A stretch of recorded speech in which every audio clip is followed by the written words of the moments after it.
Hi everyone, today we will talk about how to fix or how to solve age restriction on Pinterest. To know how to fix or how to solve age restriction problem on Pinterest, you should just go to settings like this, you will click.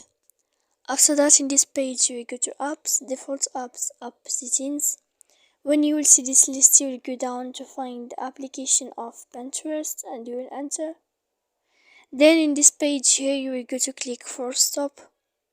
When you will end this, you will enter to storage. After that you will click clear cache. Then you will go to click clear data. And when you will end all this stuff here, as you see, you can turn off your Wi-Fi. So please don't forget to support us by like and subscribe. See you next time in another video, and thank you for your attention.